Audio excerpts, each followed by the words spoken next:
about books and reading from the Middle East, Africa, and South Asia.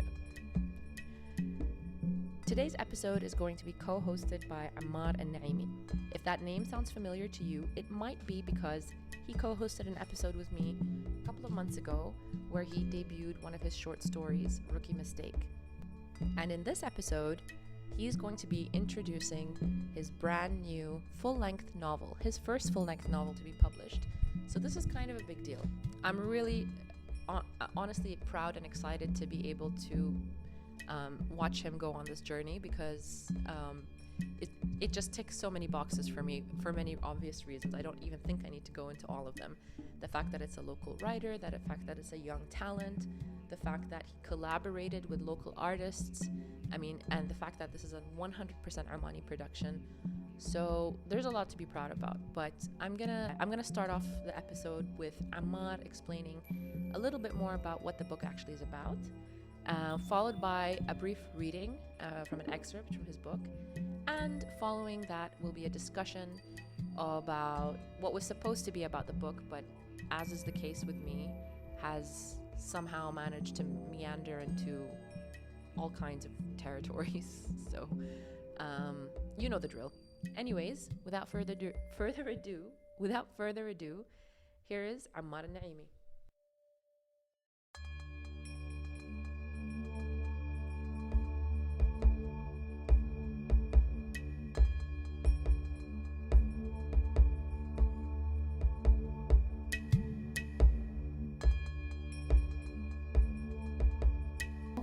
Welcome back.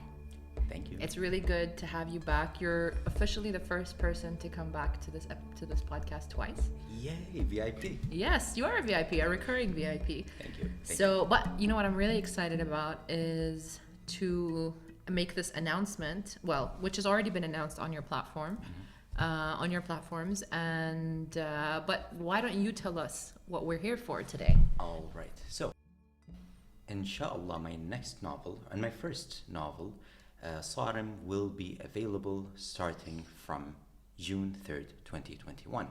Now, what this means is that I will have a pre-order period, and this pre-order period will begin in February.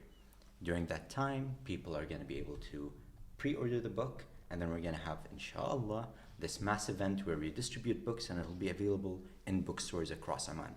Now, the thing I'm really excited for is that we have Omani printing and distribution. It makes things so much easier for the consumers here. I'm not sure if I'm able to actually say the names of the bookshops, but if you imagine bookshops, yeah, they're in those bookshops. Probably they're going to be there. Now, Sarim is an urban fantasy. This means that there are a lot of magical elements, but it's set in Muscat 2019. It's all about my precious disaster exorcists trying to have adventures across Oman. It has some dark elements, which I think you know about, and it has some silly elements. And I hope people enjoy it. I think they will. I've read the book, and I'm obviously not going to talk about it, too much of it, because I'm one of those people who really don't like spoilers. And so I would never dare to try and spoil it for anyone else. Yeah. So I'm thinking like mostly we're going to talk about, first of all, I'd love for you to read a little excerpt from the book, and then we can go on to talk about more about like the process of writing it and getting it published and how your whole experience was that was for you. Yeah. So what do you think? I think it sounds great. Should I begin with the reading? Are we ready? Please, we're ready. All right. So, Bismillah ar-Rahman ar-Rahim. Oddly enough, fear is not as powerful a deterrent as one believes, not when compared to the hunger of hope. This is why Mish'al's parents had paid fake sheikhs to try and exorcise him among the smoky scents of frankincense. And it was also why Mish'al now bit his lip in consideration. He put his hand out in the middle of the room and snapped his fingers right in front of Shalib Ghalib's eyes, sending sparks flying across the table. Useless, the demon's voice murmured as if stirring from slumber. Shalib Ghalib smiled. Oh ho, fire, huh? But there's something odd about it as well, he added, stroking his beard thoughtfully. Mish'al stared again. You're not scared? I'm possessed by a fire demon, you know. The old man's lips parted and a quick laugh escaped them, even as he rolled his eyes. That's where the misconception begins, child. It's not the demon that controls fire. It's you. You've got a heart of fire, boy. Thank you for sharing that. I love that excerpt because it gives a nice little glimpse of what's to come. And so yeah, let's get into it. I mean, where to begin? This clearly was a labor of love for you. It felt like there was a lot of passion that you put into it, and a lot of the first thing I described to you when I first finished the book was that it was bold. I felt it being very bold, and it had this sort of adventurous spirit to it where I just thought you took a lot of risks. Let's just say you took a lot of risks with some characters. Yeah. And no, but like I love that because you could have played it safe with the things that they were doing, but that wouldn't have fit in with the whole atmosphere of the book. You know what I mean? And I know I'm sounding really vague because I'm trying so hard not to be like a spoiler, but let's say some bad things happen to the people that you care about, or the people that the readers are supposed to care about. Yeah, I've shed some tears writing those scenes, yeah. Yeah. So, I mean, let's start with the process. I mean, when you were writing Sarim, what was driving you to write it, and how did you plan it out? Did you plan it out, or did it just come spontaneously? How did that whole process work? First of all, thank you. thank you. I've been grinning this entire time because I love this. This is fun. To answer your first question, I would say not being able to stop. Because I've been a guest on this podcast before, and I talked about the process of writing unoriginal tales.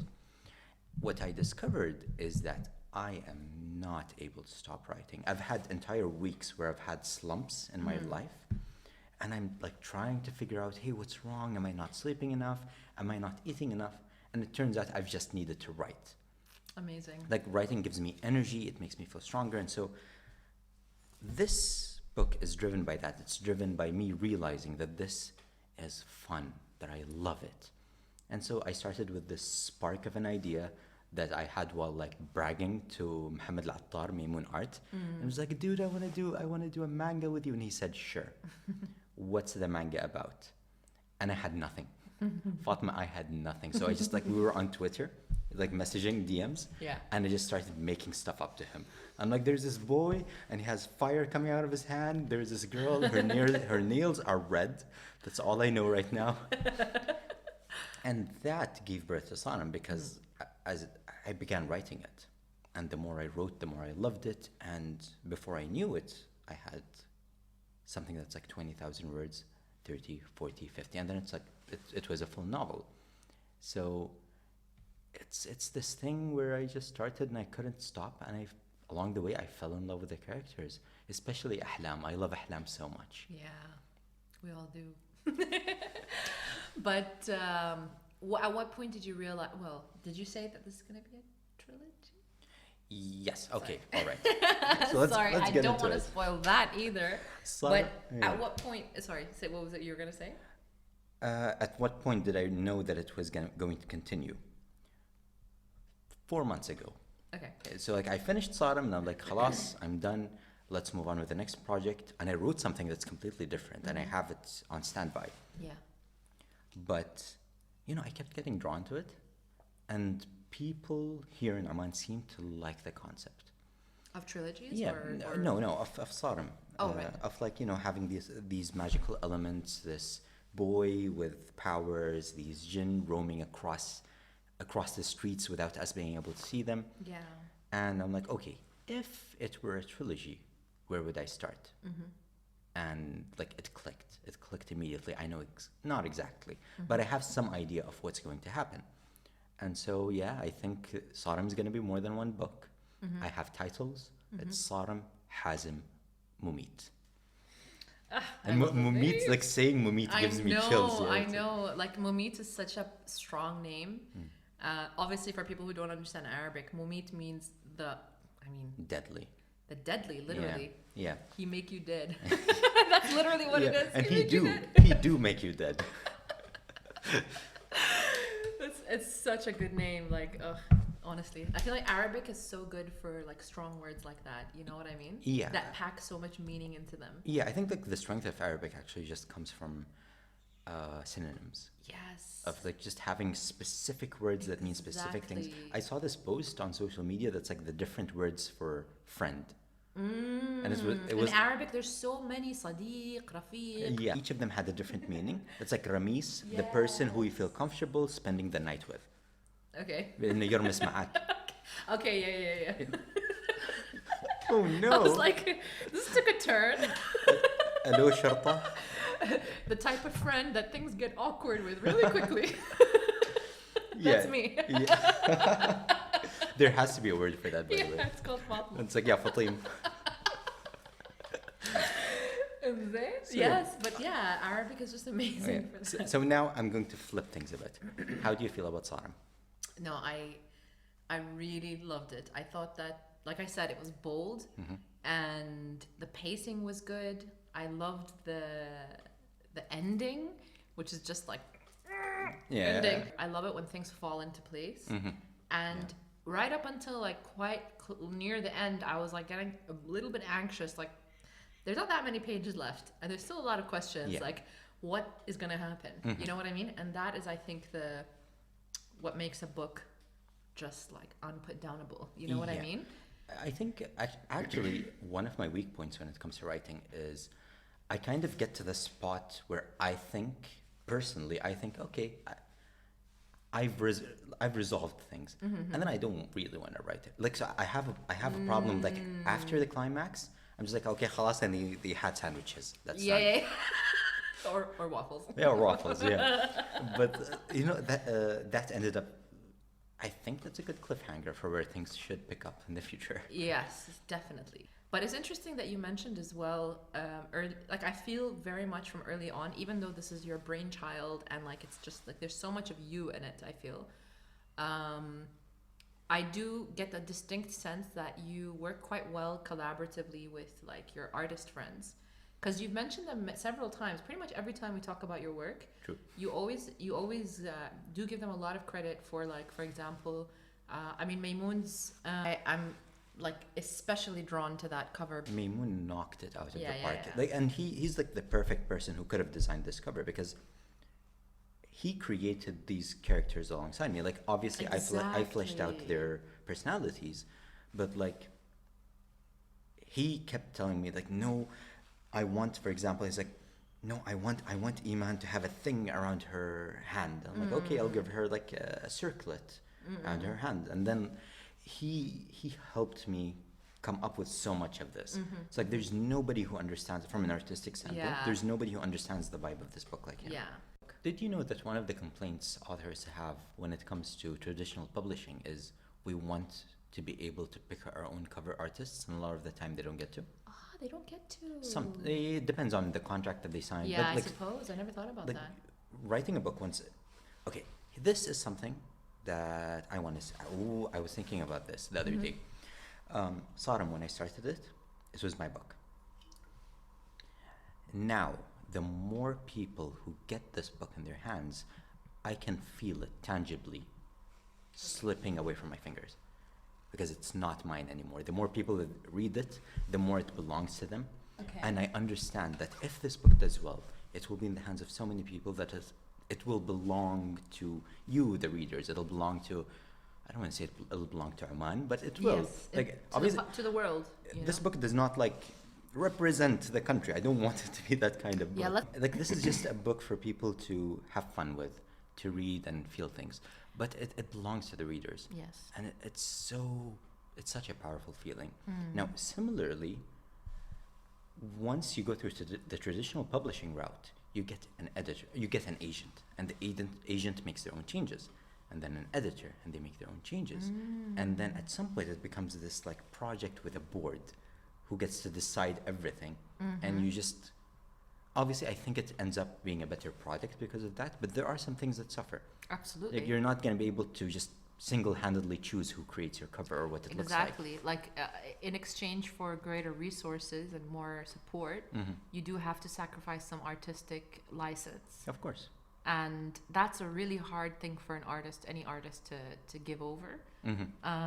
Even if it's not something to do with the actual content of the book, like the actual words on the page, even if it's to do with the cover, which maybe some people don't really consider. But I think it all goes, like, I think as a writer, that's something you care about. Maybe other people don't make that connection.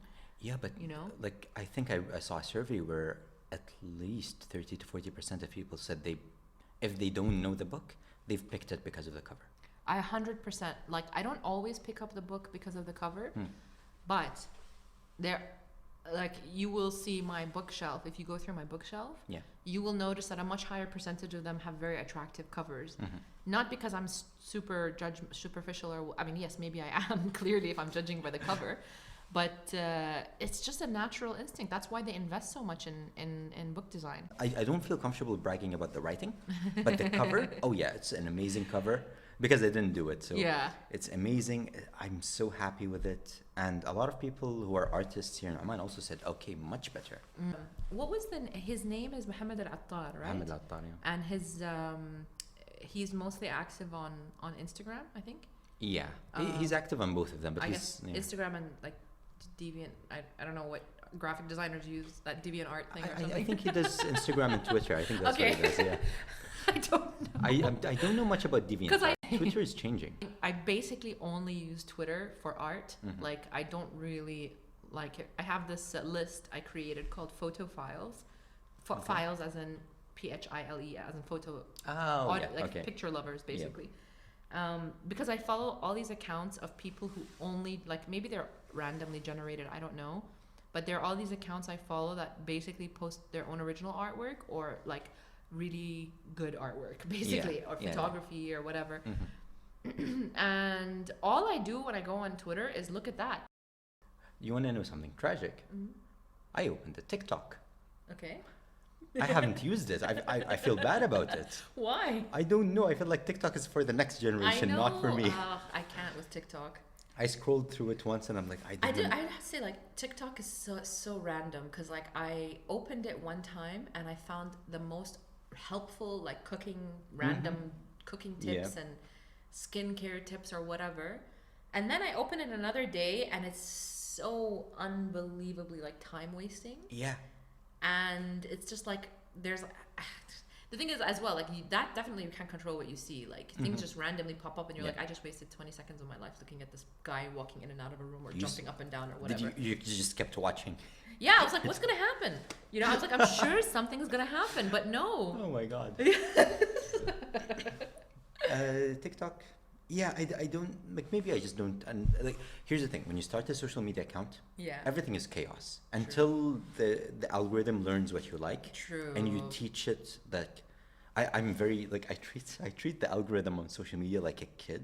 What do you mean? The algorithm is kind of like a ghost. It's like a puppy. It's like a ghost puppy that lives inside the phone. Yeah, true. And it's like, what do you want? What do you want? You know what I mean? You want to see people fighting? You want to feel mad today? It's like, no.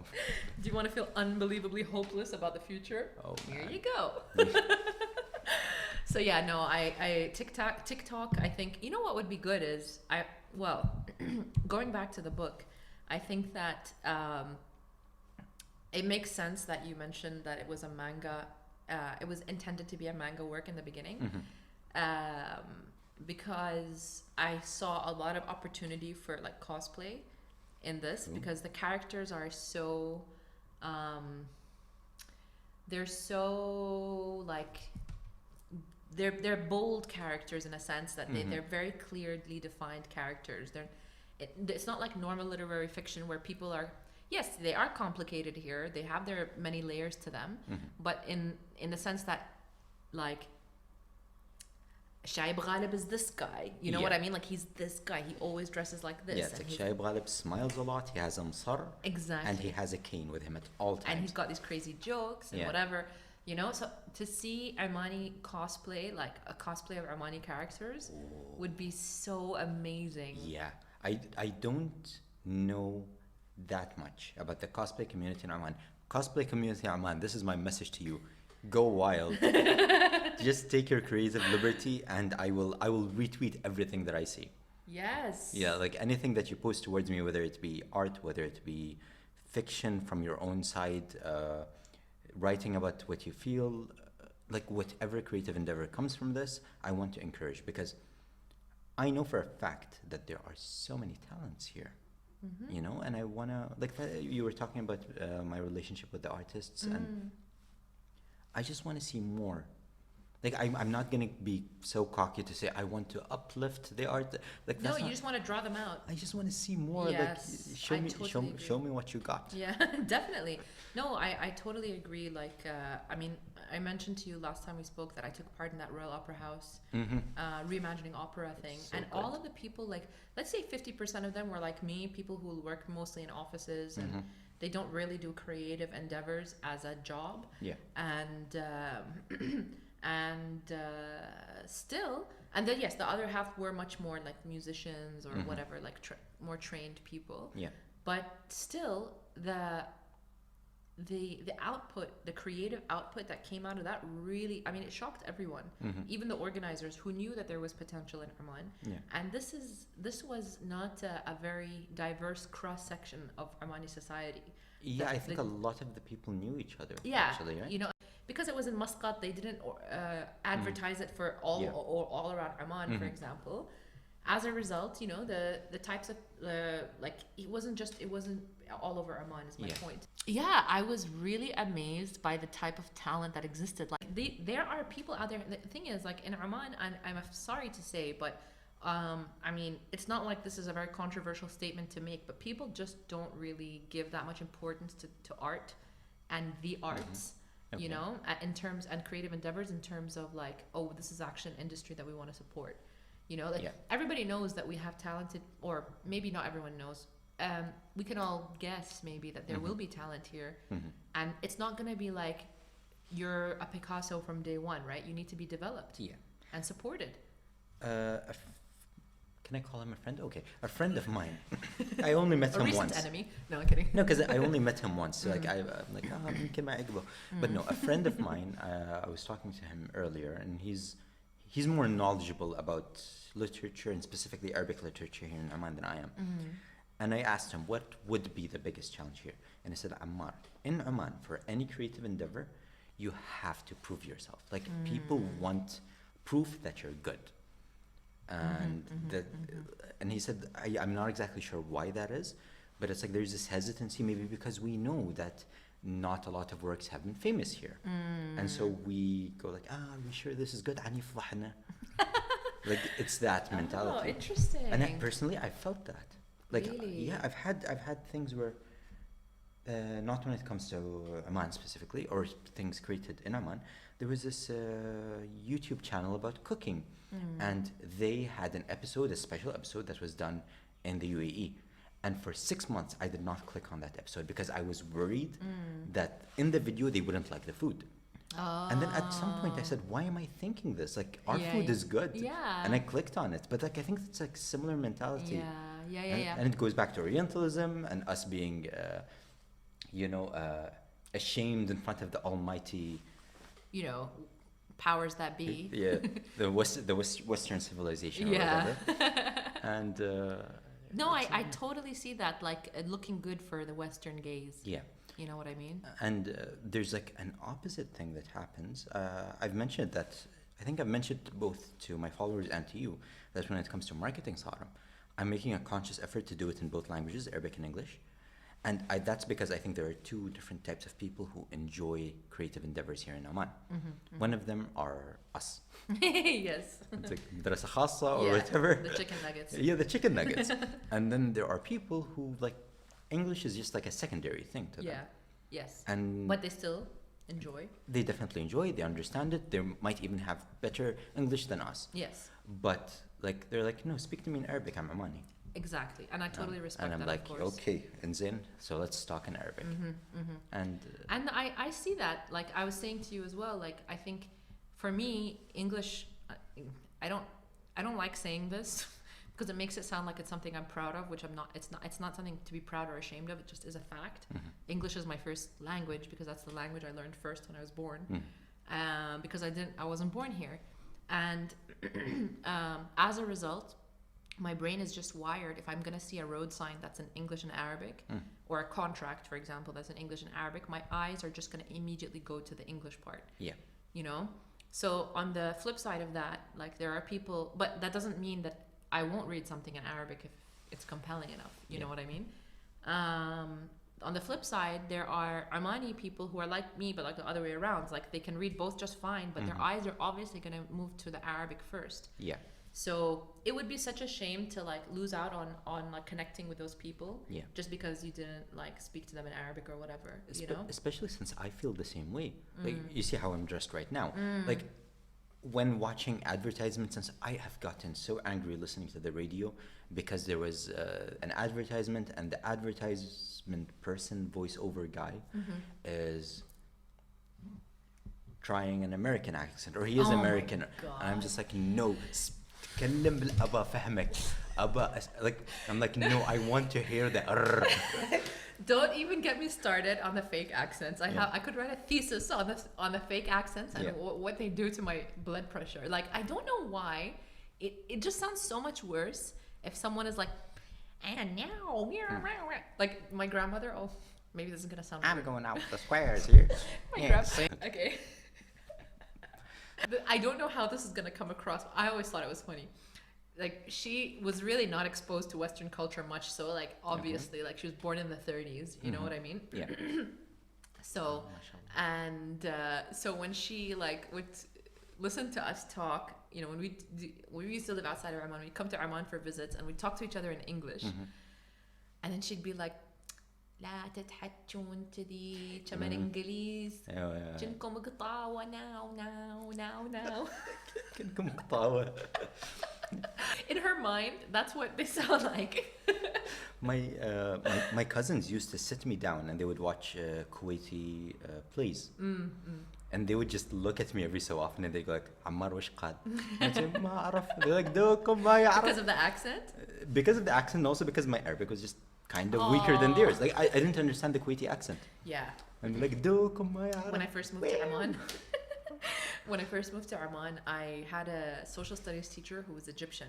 Okay. And up until then, I had only really heard like my family speaking Arabic.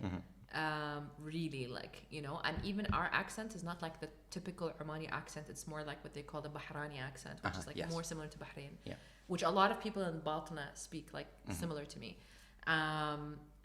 Anyway, so here I am in school in Muscat, and this guy's talking to me in a very strong Egyptian accent. And for about a year, he would come to me and say, Zayik, and I didn't know how to respond to Zayik.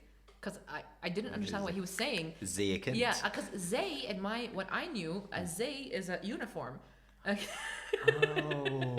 okay. So I was just like, what is he saying? And then I finally I was like, I should hear what other people say when they respond to Zayik, so I know. And then I figured out it meant something like, how are you, basically. Wow.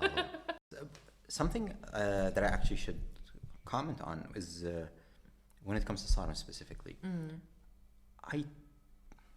I dislike books that are overly complicated in how they describe things. What do you mean?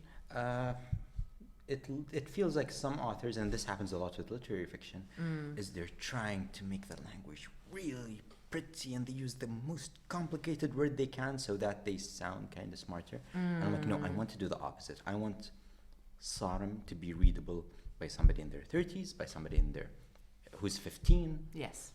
And I went with that. And I think it's super important if somebody's trying to write here in Oman, obviously write the way you want. Yeah. But keep in mind that it's not about how complicated you make your sentences. Yeah. It's not about like flexing, basically. Yeah. The prettiest word in the world means gibberish if you don't understand it. True. Right? And also, there is a lot, I mean, like, for example, this book, the Okri book that I told you about, is overly ornate and descriptive, but I think if you are going to go for that route, like, you have to master that craft of doing that. Yeah. Because there's a very fine line between being ornate and lavish and maximalist in the way you write, and being over the top and gaudy and tacky. Yeah. You know what I mean? It's like if you go into a palace, right? And it's all ornamentation. Yeah. Again, fine line between tacky and grand. True. You know what I mean? Yeah, I've never thought of it that Yeah. way. And I think also for that kind of writing, there's a specific type of market. Some people like that. Yes. Like, But this is, and again, going back to the sort of simplicity of the directness of the language, is there's an innocence in that works really well with darker subject matters, in my opinion. It's safe to say, I mean, maybe I'm being unfair to say that most people haven't read a book by an Omani writer, so maybe they won't know, or a book set in Oman, so maybe they won't know what to give it in terms of a frame, how to think of it in terms of a frame of reference. So if you wanted to like paint a picture with existing references, how would you do that? Yeah. So I'm gonna try to give references for Sarim or comps. We use a thing called comps, comparisons, from movies, from books, and from anime and manga. Because as you mentioned, I'm a big manga and anime fan. Like I probably read 5 mangas for every book that I read. Wow, probably. I didn't or know maybe that. 3. Yeah. Okay, so like now that makes your writing, like, it makes sense now. So in terms of manga and anime, easy. Blue Exorcist and Jujutsu Kaisen. Both are about like exorcists who are teenagers, and it's about friendships and heart. So it's like that's what it is. That is. In terms of books, probably something between Men in Black and the Harry Potter films. I'm cheating, but I can't think of anything else right now. You mean in terms of books and films? Because like it has that element of a hidden organization where you have these teenagers with powers, and everything's like super. You open a wall and there's like a genie there. It's like, so it definitely has that, and I think those are the things that you can expect going to Sarim, but also expect it to have some tender moments, and to have some sad moments, and to have some things that you didn't expect would be that silly. And I should disclaim as well, like, even though there is some, like, you can compare it to Harry Potter, I do think it's a little bit darker than Harry Potter. So it definitely is. I wouldn't give it to, like, because I know that Harry Potter was read by, like, children as young as 6 or 7. Definitely don't give this book to a 7-year-old. No, it's like 15. Let me just, I mean, this is not a spoiler, so I can definitely say it. It starts off with Mish'al being viciously beaten up. Yeah. So, like, viciously. It was bad. But it was very graphic for a written, description. It was very graphic. So, definitely be. If you're a parent, holding a grudge over no, I'm a little bit traumatized. I spent a whole therapy session. No, I'm kidding. I'm kidding. Wow. I'm kidding. I'm turning this off. No. But I just want to be. Like, give this as a disclaimer to people who are thinking of getting it for younger siblings or their children. Yeah. Like, just read it first. Yeah, it's probably suitable for people between 15 and 35. Yeah. Even like simpler themes there. Like for example, not a spoiler, Mish'al is possessed by a genie. That's like his backstory. You expect parents to be, loving and supportive and all of that, and they're like, no, we'll take care of you. In Mish'al's case, like his parents were scared of him. Yeah. And they were like, no, we're gonna get somebody to get this out of you.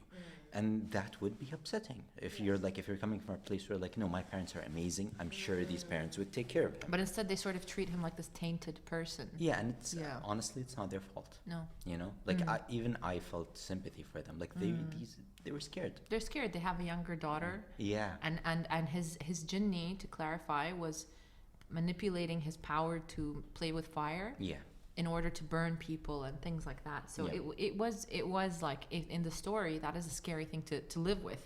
Yeah. A child who can just burn things randomly, like that's pretty much every parent's nightmare. Yeah, and it ends up impacting the way that he thinks as well. Like imagine having a thing in your head which tells you horrible things. Horrible it's like, things. You're useless. You don't matter. In a way, you're gonna fail this exam. Yeah. And you know what? Like I think another thing I loved about that was that it was a really great metaphor, maybe, I don't know if that's the right word, for how everyone has those voices in their head. Yeah. It's it's like it's not a jinni. It's literally like that's how we're wired in a way, to have like an inner monologue that tells us things, and we never realize how much our inner monologue demeans us and says horrible things about us, and most of our negative image comes from that rather than from anything from outside. Yeah, like the worst things that you imagine about yourself, nobody has said that to you. That's probably my favorite thing of the whole book, to be honest with you, is that defeating that literal demon in you is the best way to sort of overcome. And I don't know if that was intended as a theme, this whole self-acceptance, and in my opinion, that's what happened. Is like, as Mish'al grew more confident in himself and his abilities, and he had to know himself in order to be able to conquer what was outside. You know, which I think is such a fundamental value of any adventure. It's a hero's journey, right? Yes, exactly. You know, and although it's a hero's journey in a way, but it's not. And if you're confused, you just have to buy the book and see for yourself. By the end of the book, everybody's dead and is alive, and they all get married and live happily ever after. This is the worst spoiler ever. It's so annoying. It's actually called something. There's a term for this. What? It's called white knight spoilering.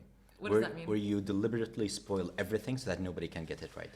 Oh. And like, people do it in order to protect people. I'll give you 3 spoilers that contradict each other. Yeah, that's actually so good. What would you say to people who made some? Yes, the book is about anti-jinn operation. I really want to stress this properly, because I know that there will be. I don't know. I have enough faith in most people to recognize that this is a work of fiction. But I do want myself to say that, like, I think if anyone thinks that this is some kind of like book about glorifying jinn or anything like that. No. It's all fiction. I made it all up, and that's actually part of the reason why it only partly uses folklore. There's like some folklore that's here, but some other things I just made up. There are no jinnis that turn into cars. That's Transformers. Oh my god, it is Transformers. It is Transformers. So, and it's also why, on a little more serious note, partly why the exorcism and the powers are not what you would associate with our lore. Like, it's not like reciting, and that's not how it works in Sarim.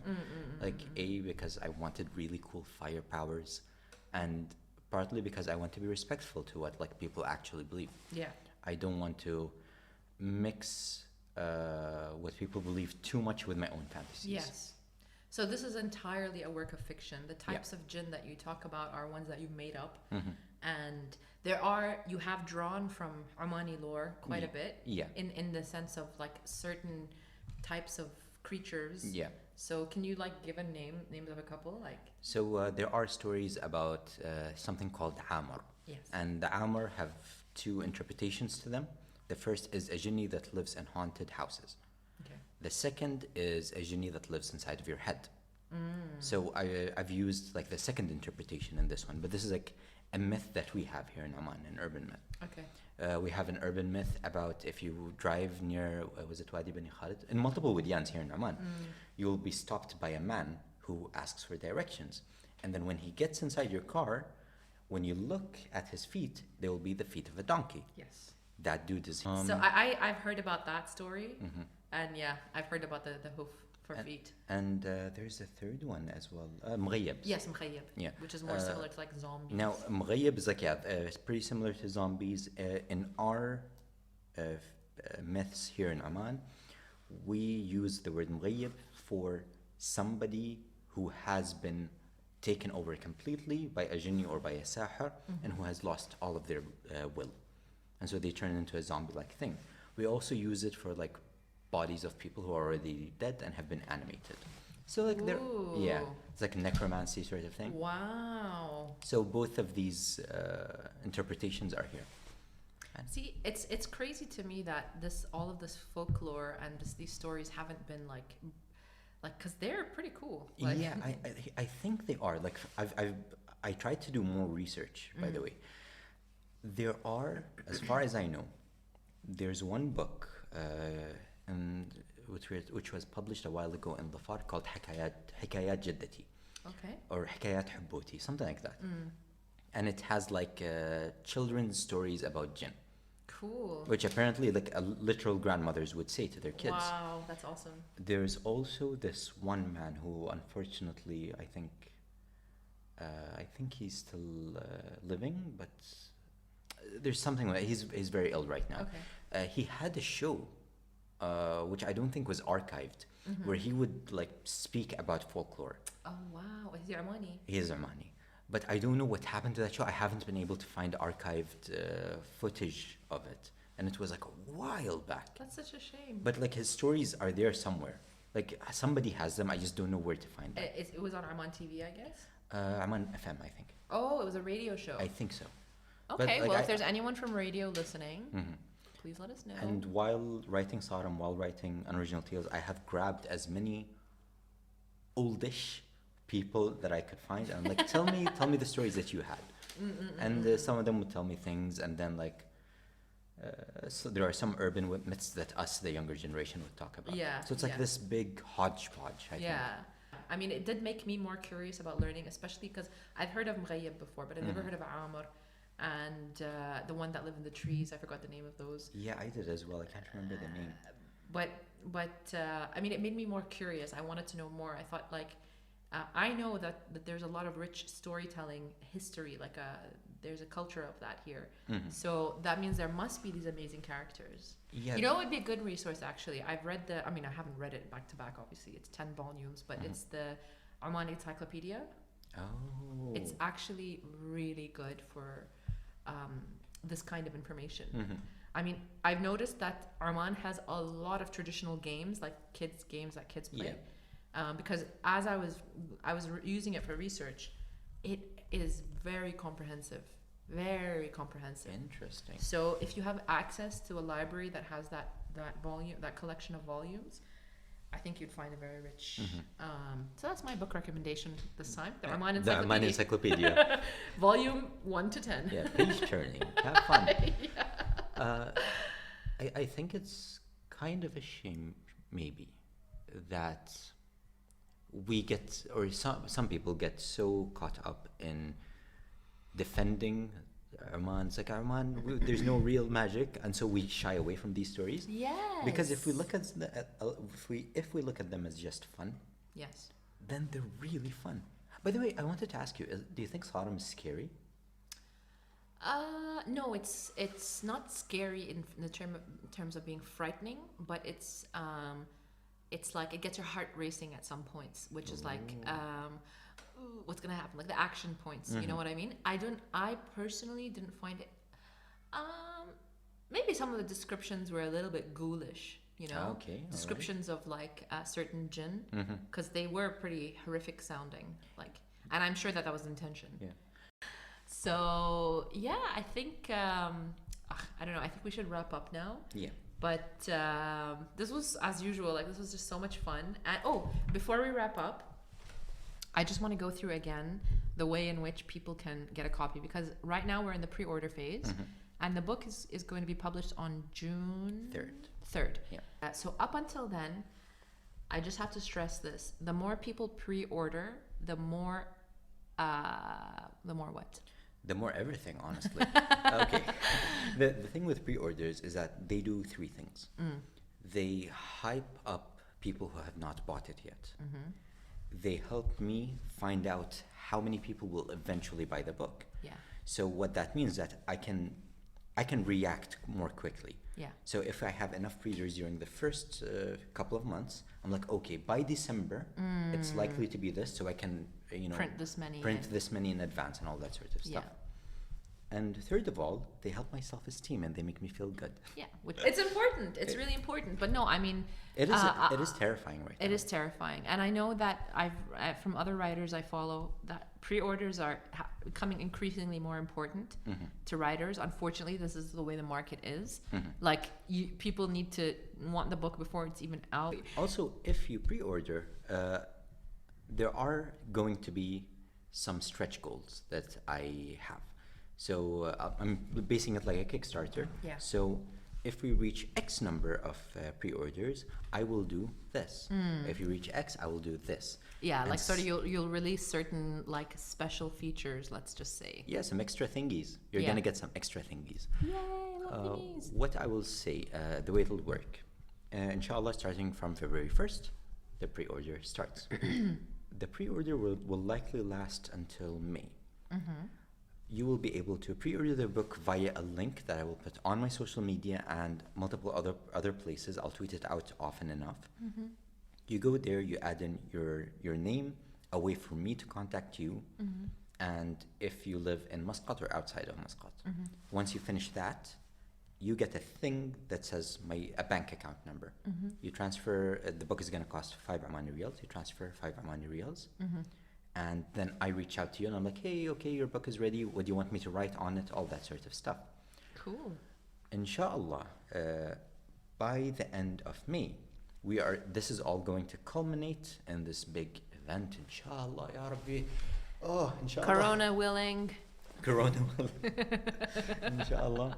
This event, inshallah, or even like if we have social distancing, it's going to be like time-based to limit the number of people at any specific time point. Where you come in, I sign your book and I give it to you. And That's then awesome. like, you know, if COVID-19 has gone down, it's going to be a bigger event and I'm Yes. going to be answering questions and all that sort of stuff. Now, the pre-order period is going to be cool because I'm going to be releasing fun stuff the entire time. There's going to be videos, there's going to be stories, there's going to be photo shoots.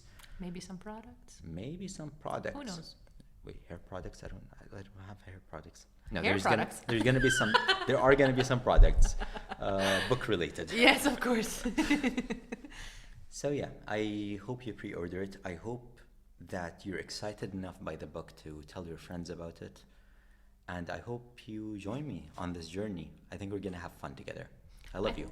Oh, I think so too. I think the readers are gonna love it, and just to let them know where they can find you, because everything, like honestly, everything to do with the book, if you want to keep up to date, you need to be following Ammar on Instagram or Twitter. So your Instagram is Ammar at Ammar Al Naimi. My Instagram. Sorry, your Instagram is Naimi Hero. Yes. Sorry, I forget. I tried to actually make Naimi Hero everything. It didn't work. Ah, Yeah. wow. There's another one. Okay. Yeah. Yeah, surprising, right? Who is that man? Yeah. So yeah, my Instagram is at Naimi Hero. Yes. My Twitter is Ammar_Al_Naimi.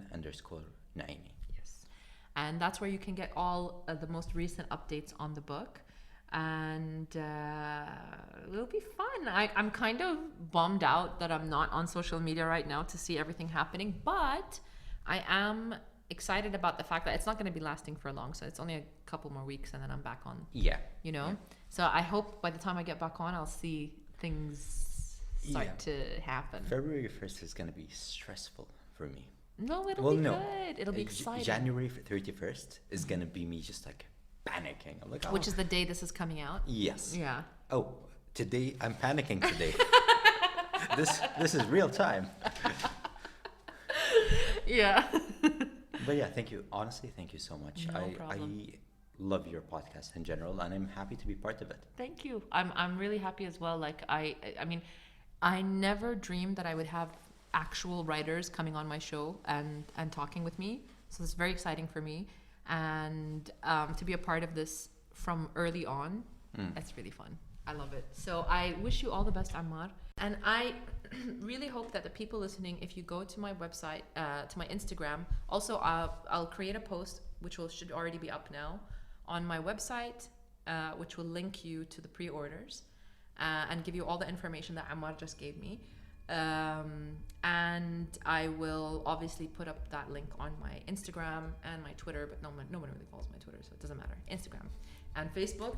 And have a look and see. And if you like that excerpt that you heard, if that intrigued you, then this is something that you'd be interested in. All right, great. Okay. Thank you so much. You're welcome.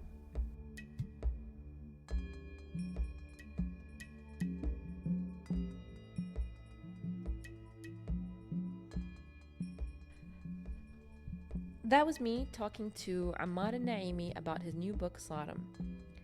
As I mentioned before, I'm very keen on supporting this local project, and if you are too, please consider going to my page and clicking on the pre-order link to order yourself a copy of his book.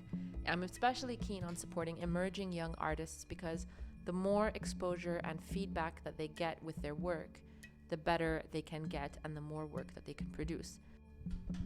Oh, and by the way, you don't have to just support Ammar Al Naimi. If you have some extra support like credit, going on there, you can shoot some my way and let me know what you think about my podcast, preferably in the way of a review, a rating and a review on iTunes podcast. Yes, that was very smooth segue. Thank you very much. All right, guys, it's been real. I'll see you next time.